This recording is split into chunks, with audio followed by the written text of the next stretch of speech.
Good morning students, welcome to online classes Shri Ramkrishna memorial inter college से। मैं सुमित सिंह आपको आज क्लास 12th में फर्स्ट चैप्टर सॉलिड स्टेट के नेक्स्ट टॉपिक क्रिस्टल सिस्टम के विषय में अध्ययन करेंगे। इसमें क्रिस्टल तंत्र में आपको क्रिस्टल अभी आपको जैसे कि पहले बताया गया था कि घनी क्रिस्टल होता है। क्यूबिक क्रिस्टल में एंगल और एजेस के आधार पर, भुजाओं के आधार पर और कोण के आधार पर 7 प्रकार से क्रिस्टल को बांटा गया है, जिससे एक क्रिस्टल तंत्र का निर्माण होता है। कोई भी हमारा घनी क्रिस्टल है जिसमें इस घनी क्रिस्टल में क्यूबिक क्रिस्टल में 3 जो आपकी भुजाएं होती हैं जिन्हें ए, बी और सी, इनके बीच में एक एंगल होता है जिसे अल्फा, बीटा और गामा एंगल कहते हैं। और ये त्रिविमीय क्षेत्र में ये एक यूनिट सेल है जिसमें वाई डायरेक्शन है, जेड डायरेक्शन है और एक्स डायरेक्शन है। इन 3 डायरेक्शन में अणपरमाणु आयन किसी भी क्रिस्टल में व्यवस्थित होते हैं। व्यवस्थित होने के कारण इनमें 3 भुजाएं होती हैं जो आपस में इंटरसेक्ट करती हैं एक्स वाई जेड डायरेक्शन में।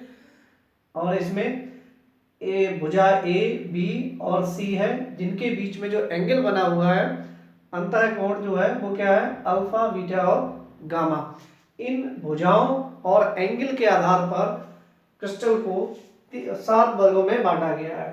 इसमें पहला है क्यूबिक, घनीय, टेट्राहेड्रल, चतुष्कोणीय, ऑर्थोरोम्बिक, समचतुर्भुज, मोनोक्लिनिक जिसको हिंदी में बोलते हैं एक नताक्ष, ट्राइक्लिनिक, त्रिनताक्ष, हेक्सागोनल, षटकोणीय, रोम्बोहेड्रल और ट्राइगोनल या त्रिसमनताक्ष।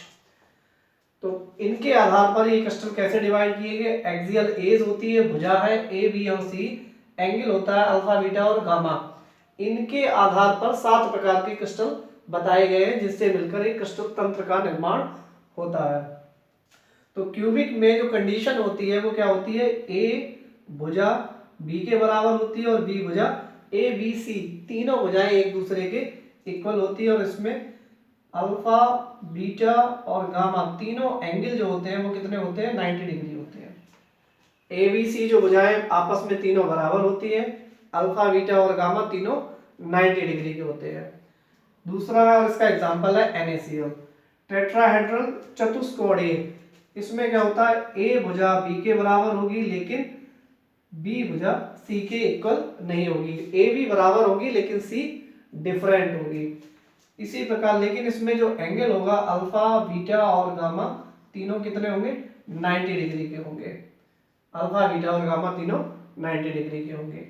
नेक्स्ट है इसमें ए, बी और सी तीनों एक दूसरे के इक्वल नहीं होगी। ये है not, A equal B is not equal to C, but alpha, beta and gamma ये जो सभी एंगल्स हैं ये 90 डिग्री के इसमें भी होंगे। ये 3 जो स्टार्टिंग के हैं इसमें तीनों में अल्फा, बीटा, गामा 90 डिग्री के इक्वल होते हैं, लेकिन इसमें भुजाओं में अंतर होता है। इस प्रकार से ये डिफरेंशिएट किया जा सकता है क्यूबिक, टेट्राहेड्रल और ऑर्थोरोम्बिक में।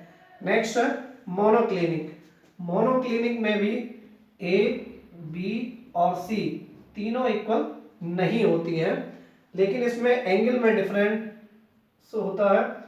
अल्फा और गामा 90 डिग्री का होगा लेकिन बीटा 90 डिग्री का नहीं होगा। अल्फा और गामा 90 डिग्री का होगा लेकिन अल्फा और गामा 90 डिग्री का होगा लेकिन बीटा 90 डिग्री का नहीं होगा। और इसका एग्जांपल है CaSO4 2s2O, कैल्शियम सल्फेट।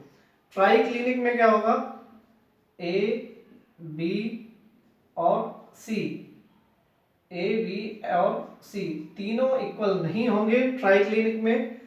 और इसमें अल्फा, बीटा और गामा तीनों 90 डिग्री के नहीं होंगे, तीनों 90 डिग्री के नहीं होंगे। ये लीस्ट सिमेट्रिक है और ये मोस्ट सिमेट्रिक है। ये देखो इसमें अंतर है कि ए, बी और सी इसमें सारे इक्वल है, इसमें ए, बी, सी इक्वल नहीं है। अल्फा, बीटा और गामा टोटल 90, इसमें अल्फा बीटा गामा एक भी कोण 90 डिग्री का नहीं होगा। हेक्सागोनल में ए और बी तो इक्वल होंगे लेकिन सी इक्वल नहीं होगा।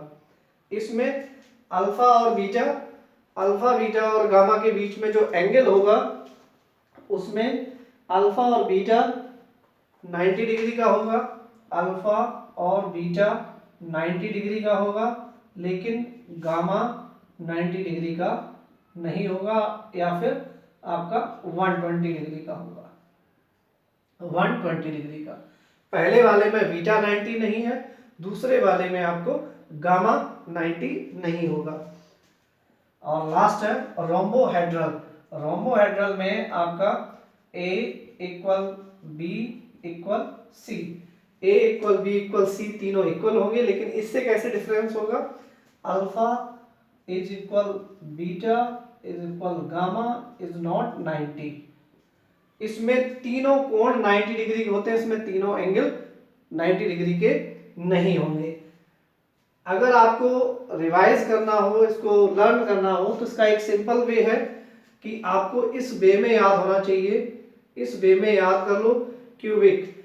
देखिए कितना इजी वे है याद करने का कि ए बी और सी, पहले वाले में तीन के जो बीच के हैं उसमें कोई भी भुजा एक दूसरे के इक्वल नहीं है, लास्ट वाली तीनों भुजाओं इक्वल है।